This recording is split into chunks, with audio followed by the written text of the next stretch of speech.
Hola, yo soy Denise Smith y hoy les voy a hablar de un tema que no solo está muy vigente, es necesario que todos y cada uno de nosotros estemos muy al pendientes como ciudadanos para tomar decisiones y sobre todo para hacer presión. Hablamos del plan B de la reforma electoral.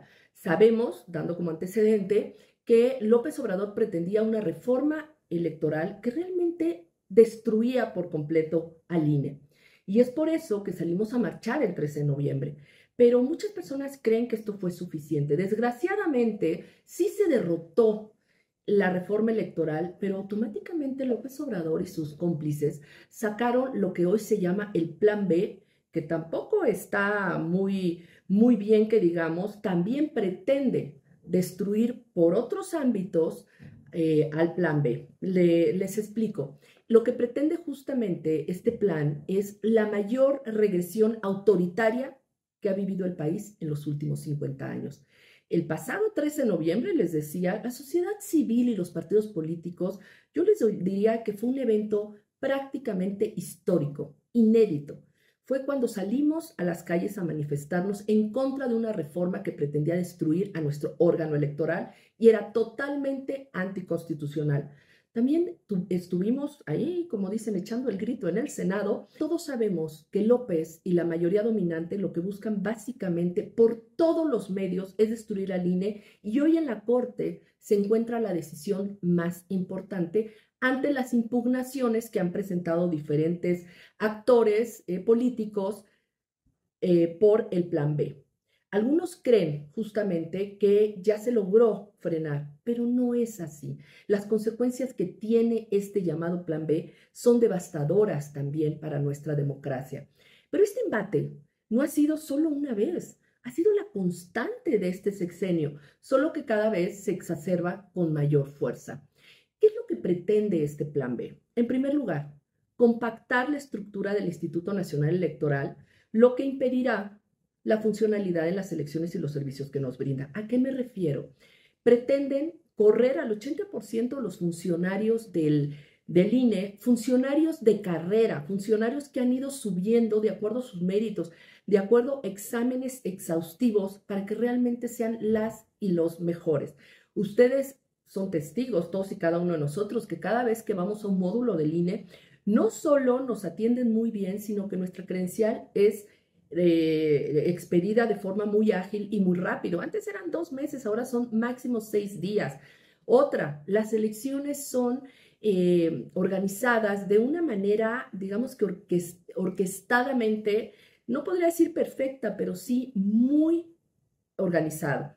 Y es por eso que nosotros podemos confiar en las elecciones, que los votos se cuentan, que se cuentan bien. Podemos también, como funcionarios de casilla, ser capacitados cuando va a haber un proceso electoral. Pues todo esto se va a acabar porque ya no va a haber quien lo haga. En todo caso, lo que haría Morena es meter a los cuervos de la nación para que sean toda esta estructura que hoy tiene el INE. ¿Se imaginan la parcialidad de estos personajes en las elecciones, las trampas que harían?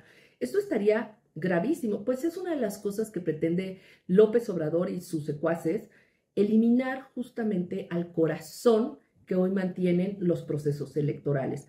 En segundo lugar, pretenden eliminar justamente este servicio profesional electoral para lograr poner en la estructura a quien les dé la gana. Justamente, pues, personas afines al régimen. Les decía, tal vez los cuervos de la nación estén organizando las elecciones. En tercer lugar, restar facultades a la autoridad para sancionar conductas de funcionarios públicos que vulneran la equidad en los comicios, evadiendo la responsabilidad por actos anticipados de campaña de los precandidatos. En este caso podemos hablar de los candidatos de Morena, que desde 2 años antes están las famosas corcholatas que salieron a hacer campañas. Esto está prohibidísimo por la ley. Deberían de ser no solo sancionadas, canceladas sus candidaturas. Pero ellos lo que pretende con este plan B es eliminar que se les sancione y no solo eso, seguir haciendo lo que les dé la gana y gastando los recursos públicos que hoy están gastando a diestra y siniestra y sin ningún control. Y sobre todo, al ya no haber equidad, pues justamente es un acto abusivo por ser anticipado porque le resta competitividad con los otros posibles candidatos. Por otro lado, también limita las facultades del INE para sancionar a los partidos políticos y candidatos a través de la cancelación de candidaturas por faltas graves. Ustedes recordarán a Félix Salgado, a quien se le canceló la candidatura porque no quiso presentar los gastos de campaña, o sea, nunca supimos de dónde vinieron los recursos y mucho menos permitió que se le fiscalizaran. Por eso se le canceló, a pesar de que tenía también denuncias por violación y otras tantas cosas personales, pues realmente fue por eso por lo que se canceló. Pues bueno, luego metieron de títere a su hija, pero cuando menos el órgano electoral tiene esa facultad para estos actos de corrupción. También cuando fue lo de la revocación de mandato, que López Obrador y todos estos funcionarios pues hacían propaganda para la revocación de mandato, y lo que hizo el INE fue empezarlos a sancionar también. Pues lo que pretenden ellos que ya no se les sancione, que ya no exista ningún tipo de control. Imagínense la chicanada que pretenden hacer. También por otro lado, no sé si ustedes sepan, pero bueno, a mí sí me tocó, en donde se le obligaba a los partidos que metieran el famoso cuota de género. Algunos dicen, es que yo estoy en contra de eso, deberían de ser las mujeres más capaces, pero ustedes no lo creerán, pero muchísimas mujeres no participan. Cuesta trabajo a veces estar en ese ambiente porque sí, muchas mujeres prefieren no aventarse a estos puestos por diferentes cuestiones. Entonces lo que hizo la reforma electoral, lo que se hizo fue obligar a los partidos que abrieran los espacios a las mujeres. Y esto ha sido muy beneficioso porque hoy por primera vez tenemos una cámara paritaria en donde hay mujeres y hombres al mismo nivel, y también personas, estos grupos discriminados históricamente, también tienen espacios en el ámbito legislativo. Sin embargo, lo que hoy pretende el Plan B es justamente, se ponen limitantes a la paridad de género en las candidaturas, pues ahora es opcional, ya no obligatorio. Ustedes supondrán que son tan dadivosos y magnánimos que seguramente van a seguir con esto, con esta paridad. Por supuesto que no, nuevamente va a regresar las prácticas anteriores. Por otro lado, también el Plan B establece que no constituye propaganda gubernamental las manifestaciones de los servidores públicos que realicen en el uso de su libertad de expresión y en el ejercicio de sus funciones públicas. Es decir, que López Obrador desde su púlpito puede estar haciendo propaganda para sus candidatos. Imagínense la inequidad brutal, porque él tiene todos los micrófonos, muchísimos medios de comunicación, oportunidad que no tienen los candidatos de la oposición. Pues bien, él alude a la libertad de expresión, pero hay que considerar que esto también en esto están involucrados recursos públicos, y un funcionario público gobierna para todos y por lo tanto no puede estar poniéndose del lado de unos candidatos y por qué no hablar de todos. Pues no, lo que pretende López es que pueda estar hablando sus corcholatas con toda la libertad sin tener nadie que lo sancione. Pues vale la pena hacer justamente un ejercicio, imaginar qué pasaría en México si pasa el Plan B. Esto sería un desastre.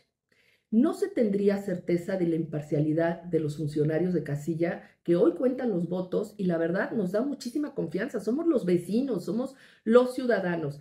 No se sabría si alguien introdujo más de una boleta en una o varias urnas, si votó una persona o si votaron 1000, y aunque no se registre en el padrón electoral. ¿Se acuerdan en la revocación de mandato que todas las personas que estaban ahí en las casillas eran miembros de Morena, y cómo rellenaban y rellenaban las urnas? Eso fue vergonzoso. Pues esto volvería a pasar, pero ahora ya en las elecciones, imagínense las elecciones para presidente. Sería gravísimo. Tampoco se sabría con exactitud quién votó ni cuánta gente participó. La votación resultante no sería reconocida por la mayoría de los contendientes. Por supuesto que no sería confiable. Por otro lado, el ganador sería acusado de usurpador y tendría serios problemas para gobernar por la falta de legitimidad. También podría haber violencia política entre los simpatizantes de los diferentes candidatos, o bien el país entrar en una crisis política de desestabilización. Eso sería gravísimo. Las elecciones serían motivo de conflicto, un problema y no una solución a ellos, como hoy se ve. Imagínense la inestabilidad que tendríamos, que hoy nos garantiza el INE con la confianza que nos da, porque nos garantiza transparencia en los comicios electorales, competencia justa, estabilidad política y alternancia en el poder. En conclusión, el Plan B representa un retroceso histórico y es crear un problema donde hoy no lo hay. Hoy no tenemos un órgano electoral perfecto, por supuesto que no, pero es perfectible. Por supuesto que tiene muchísimos problemas y tiene muchos pendientes, eso es clarísimo, pero no por eso se justifica su destrucción. No existe ni una sola justificación de ningún tipo que demuestre la necesidad de reformar hoy las leyes electorales, mucho menos con dos elecciones muy grandes en puerta. Tampoco hay una sola prueba que acredite que el actual sistema electoral no funciona, ni siquiera mínimamente. No se mejora ni beneficia en nada el proceso democrático electoral ni al INE. No es necesario el Plan B y menos en estos momentos. No hay un consenso en las reformas entre el instituto, partidos políticos, de oposición y sobre todo los ciudadanos. A nosotros nadie nos preguntó si estamos de acuerdo que pase nuevamente toda nuestro padrón, nuestros datos, que pasen al gobierno, que tengamos que ir a oficinas de gobierno a tramitar nuestro INE y sobre todo la seguridad de nuestros datos. ¿Quién va a darnos la certeza que nuestros datos biométricos que hoy garantiza su seguridad del INE no van a estar siendo utilizados para otras cosas? Es peligrosísimo.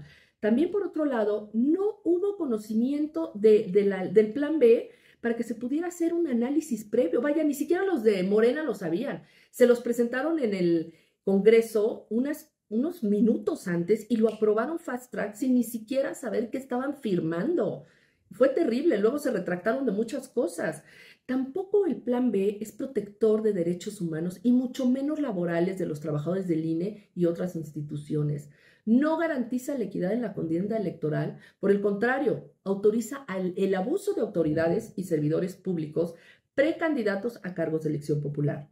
Tampoco protege los derechos humanos, económicos y materiales en el mal uso de actos anticipados de campaña. Los permite indebidamente. Además, no son apoyadas las reformas por la mayoría de los votantes. Eso es importantísimo. Fue una ocurrencia de López Obrador para destruir esa escalera democrática que hemos ido construyendo durante décadas y hoy que él ya llegó hay que dinamitar esa escalera para que nadie logre llegar y él pueda quedarse en el poder o las personas que él designe. Por todo esto, las modificaciones todas son anticonstitucionales porque van en contra de los principios rectores del sistema electoral previstos en el artículo 41 constitucional. No seamos ingenuos, las reformas no son ni siquiera para ahorrar dinero o dentro de la austeridad republicana o la pobreza franciscana. Se trata de debilitar al INE y así perpetuarse en el poder.